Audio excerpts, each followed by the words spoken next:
Welcome once again to the history of the Catholic Church in the United States.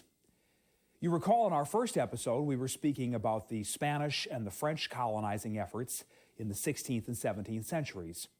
We're going to remain in the 17th century now as we start talking about Catholic contributions to British colonizing efforts. And we must begin that story, of course, with the colony of Maryland, or as it's even more properly called, the Palatinate of Maryland. It's the Palatinate of Maryland because it was an unusual grant of land given by a king of England to a proprietor. It was an unusual grant of land because the proprietor was given enormous powers and privileges that other proprietors were not given. Well, the story begins now in 1634. In that year, two ships, the Ark and the Dove, set sail from England in the winter months. They arrived in Maryland, they sailed up the Potomac, and they landed in March of 1634. On those two ships, the Ark and the Dove, you had a rather unusual combination of people. First of all, you had a large number of Catholic noblemen. Secondly, you had 3 Jesuits.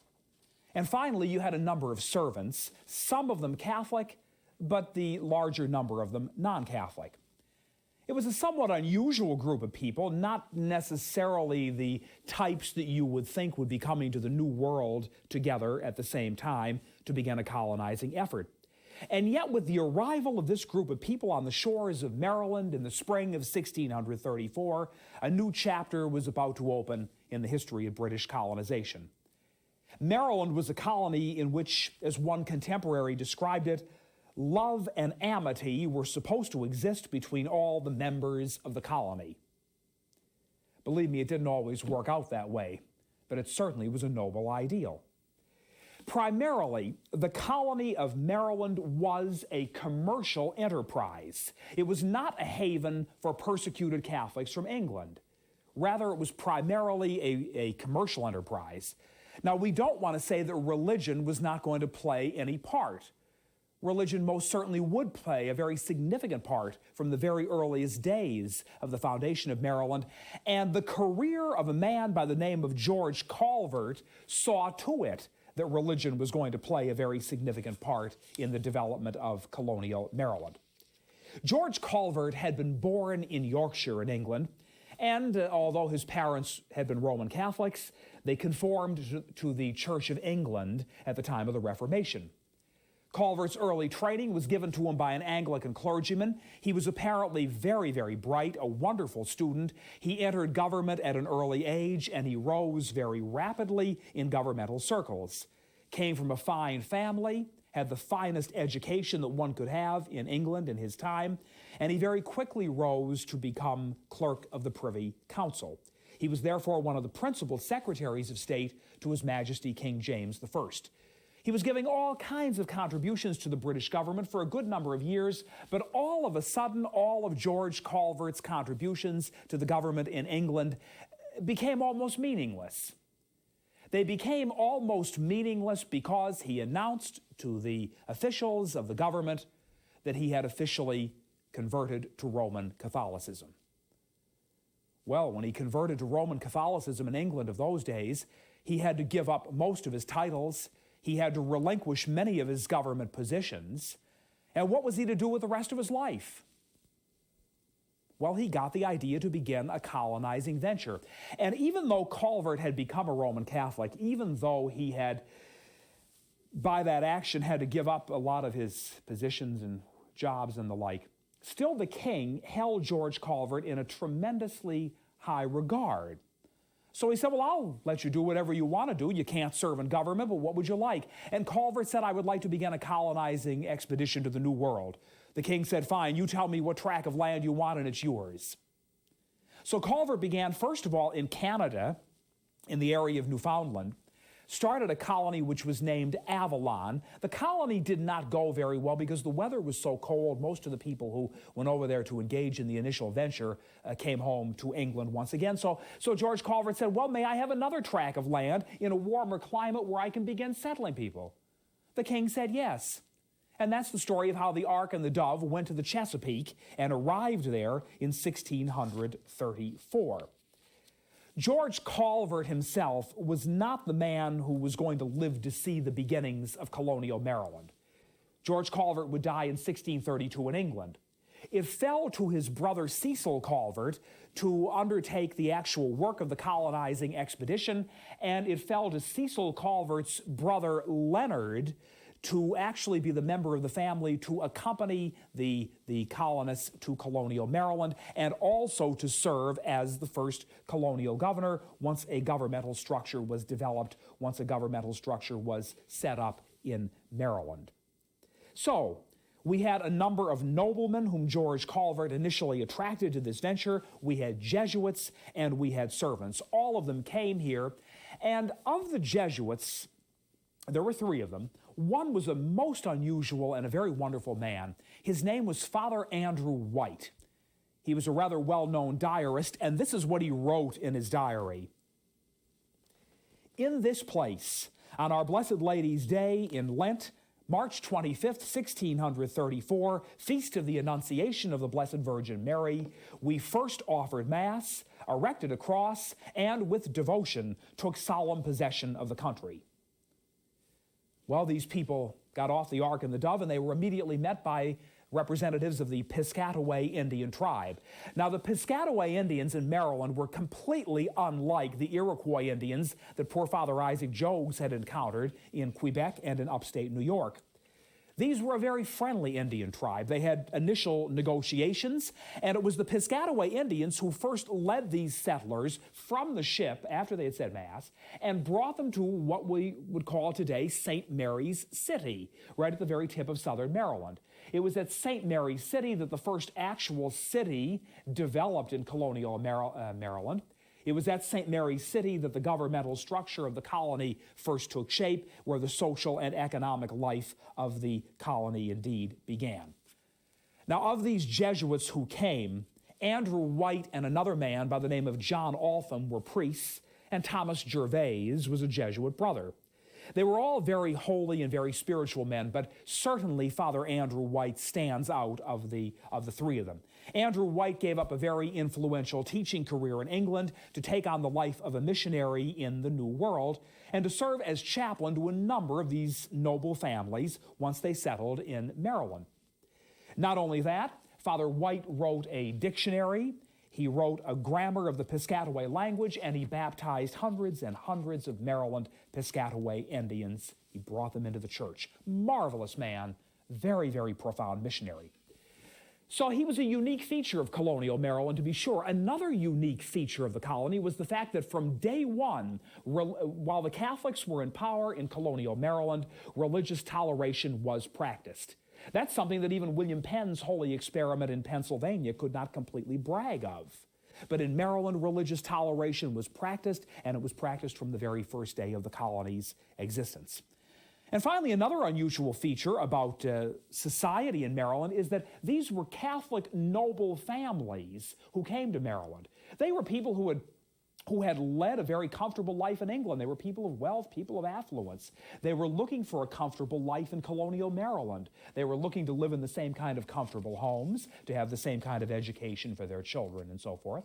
So you have a unique type of society being created. And when you have families like the Brookes and the Carrolls and the Brents and the Neals, what did you have? You had people establishing very, very handsome homes in the southern Maryland countryside and practicing their faith with a great deal more freedom than they were able to have practiced it in England.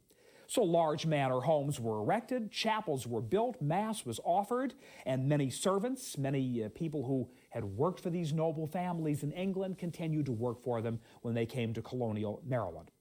The Catholic families in southern Maryland lived within about 2 miles of each other, in rather rural settings, and the Jesuits would usually go from one manor house to another, saying Mass, baptizing, giving instructions in the Catholic faith, and so forth.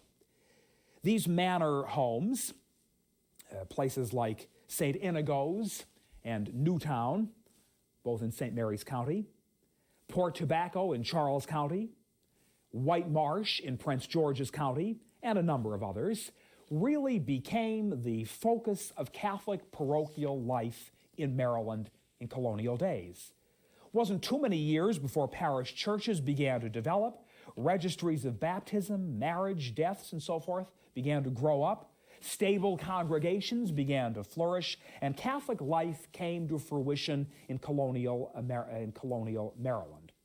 Also, there were a number of parishes which grew up and which developed on the areas that had formerly been Jesuit farms. Now, these people, as we say, were noble families. They were families of means. They were families who were very accustomed to having a comfortable life in England, and they wanted the best for their children in this country. And the best, of course, meant the best in education. So they began establishing schools in colonial Maryland. They began a school at Newtown, which the Jesuits conducted, and they eventually began one at Bohemia Manor, which was even more successful. These schools in southern Maryland would correspond to what you and I would understand as grade and high schools. And once they finished, the Catholic children finished these schools in colonial Maryland, they would go to the continent in Europe for their college education. Some of them went to France, some of them went to Ireland, some of them went to Italy, some of them went to Spain, the Catholic countries where they could receive the finest education that was known in the 17th and in the 18th century. Religious vocations among these people in Catholic colonial Maryland were few. There were only 3 or 4 Jesuits in the 17th century to come out of colonial Maryland, and there were, I suppose, no more than 2 or 3 vocations to women's religious orders. In the case of the women, it's even more understandable why you had so few in those days. The dowries that individual families had to present to convents were so large, the fee was so astronomical that it became difficult, even for people of means in southern Maryland, to allow their daughters to enter convents in Europe. So for a number of years after the initial colonization of Maryland, religious vocations, particularly among women religious, remained very low. That would begin to change somewhat at the end of the 18th century when the Carmelite sisters came to the village of Port Tobacco, Maryland, to establish what would be the first convent in the colonies. Well, by the mid-18th century, by 1750, there were approximately 20,000 Catholics living in colonial Maryland. Again, most of them centering around the areas where the Jesuits had originally established their farms, those same areas that became Catholic churches. All was not success, all was not positive accomplishment by any means. As the non-Catholic population began to grow and develop in Maryland, there was a great deal of bigotry that became directed at Catholics. This would have happened certainly in the decade between 1649 and 1659, when the Puritans took over in England, the period of the Protectorate and Commonwealth of Oliver Cromwell. Well, when the Puritans took over in England, they also took over in Maryland. And much of the religious toleration that Catholics had fought so hard for was done away with when the non-Catholic ascendancy took control. After the Stuart Restoration, things were somewhat better. But then you had the Glorious Revolution coming up in 1688, 1689. The Stuarts were overthrown. The monarchy of William and Mary came into power, and once again there was a great deal of religious bigotry directed at Catholics. It was not until 1720 and even later that the climate moderated somewhat, and one Roman Catholic could write to another friend in Europe these words: "Though deprived of our rights and privileges, at least we are now enjoying peace and quiet here in colonial Maryland." Isn't it interesting?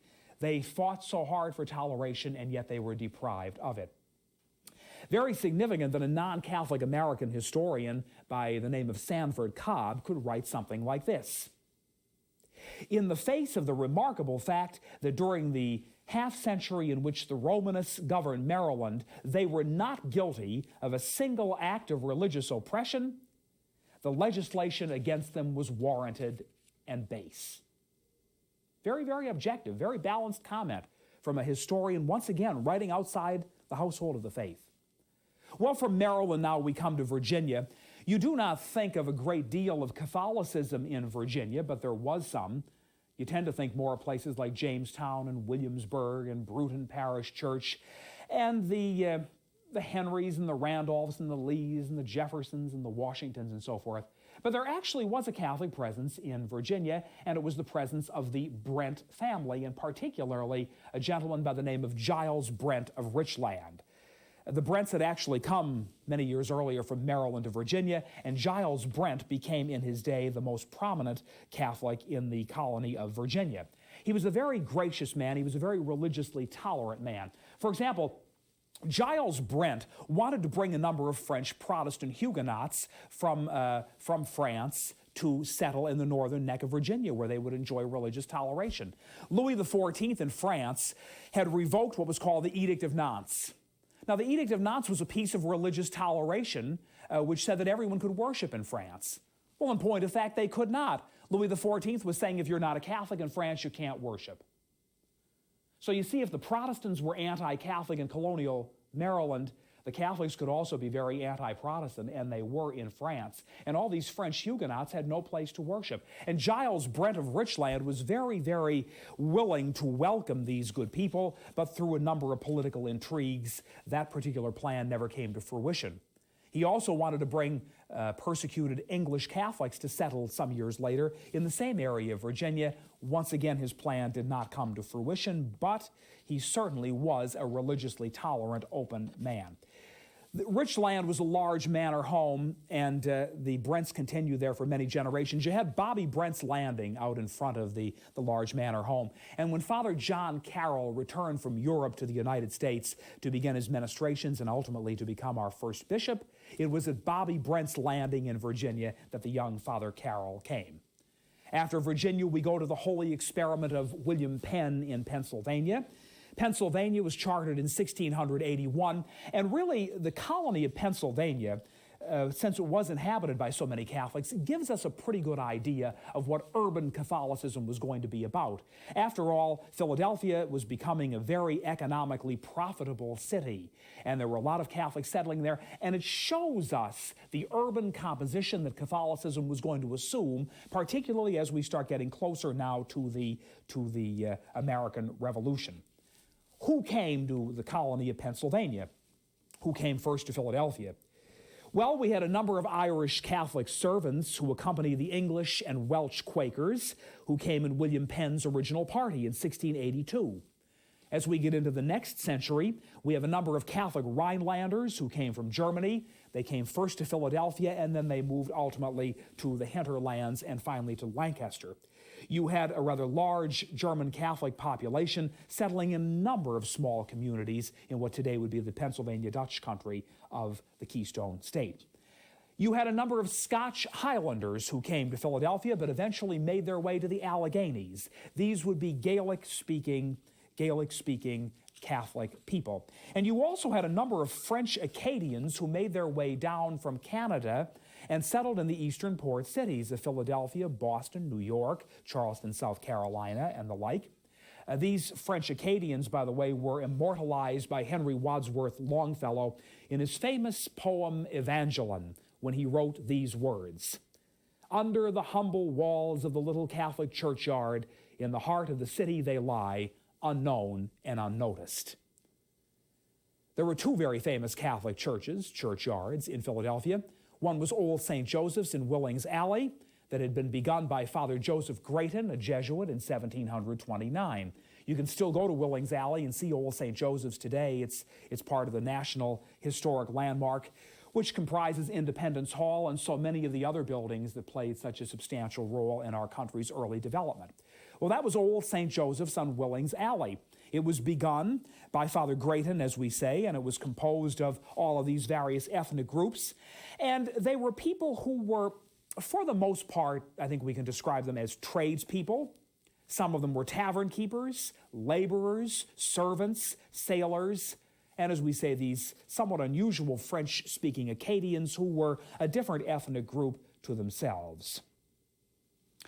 Many of the German Catholics who settled in the city of Philadelphia and outside the city of Philadelphia were ministered to by a very famous German priest named Father Ferdinand Steinmeier. When Father Steinmeier came to this country, he assumed the name of Father Ferdinand Farmer. Father Farmer labored in the hinterlands of Pennsylvania. He went into East and West Jersey to say Mass for any of the Catholics he found there. And he certainly became one of the leading Catholic priests ministering to the German Catholics in colonial Pennsylvania. ultimately, he would move from Pennsylvania to New York, and he would be the first resident priest in the colony of New York. So we've looked a bit now at Maryland. We've looked a bit at Virginia. We've looked a bit at Pennsylvania. And finally, we want to say just a few words about colonial New York. Remember that New York had been settled by the Dutch. We remember Peter Stuyvesant and all of those good people. Well, in the period of Dutch colonization, you really do not find any significant Catholic presence. You find isolated Catholics, certainly. But we have to wait until after 1664. We have to wait, in other words, until after the Dutch leave and after the British take control of New York to see any really substantial Catholic presence in the colonies. The colony had been New Netherlands, and the largest villages, of course, were New Amsterdam, which would be the present-day city of New York, and also Fort Orange in the north, which would be the present-day city of Albany. All of that changed, of course, when the British came to New York in 1664 and renamed it. It became the proprietary colony of James, the Duke of York. James was the brother of King Charles II in England, and when Charles II would die, James would become James II of England, and he would be the final Catholic monarch in England. Well, while he was the royal governor of New York became a royal colony with James as royal governor, there were a number of Catholics who held at least reasonably significant offices. By 1683, the most prominent Catholic who had come into the political life of the colony of New York was a man by the name of Governor Thomas Dongan. He actually did the administration of the colony for James, the Duke of York. Thomas Dongan was a native of County Limerick in Ireland. Again, he rose rather quickly in governmental ranks under Catholic auspices. And as governor of New York, he was the one who established the famous Charter of Liberties, religious toleration in New York. Governor Dongan opened a Latin school. He was a man who welcomed French Huguenot Protestants into the colony of New York as royal governor, or as representative of the royal governor, I should say. He was also the governor who insisted that the Sephardic Jews in New York, that is, the descendants of the Jewish people who had been there since Dutch times, that those Sephardic Jews should be enrolled as free men of the colony of New York and allowed to engage in commercial practice in the colony.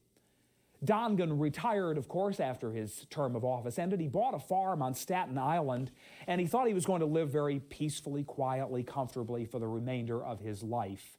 But then something very interesting happened in England. What happened was the Glorious Revolution, the overthrow of the Stuarts, the coming to power of William and Mary, William of Orange and his Queen Mary. All of a sudden, Catholics, practically speaking, had to go back into hiding.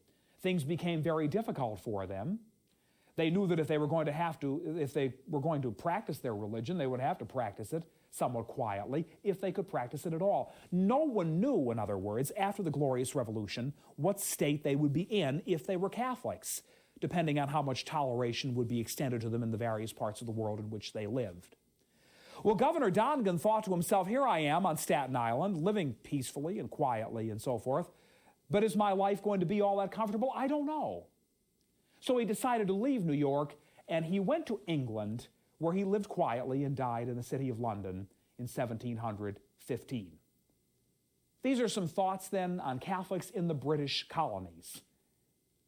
In Maryland, in Pennsylvania, in Virginia, and in New York. They contributed substantially in every colony you found them. They were a real presence. They were a minority, but they were a real presence. And they were beginning, ever so slowly but ever so surely, to make their presence felt in colonial America. In the city of Philadelphia especially, but also in Maryland. The days were coming very, very soon when they would be able to say, we're as Catholic as anybody else, we're here to stay just as much as anybody else, we are just as American as anybody else, and they would get their opportunity during the American Revolution, and it is to that revolution we will turn in in our next episode. Thank you.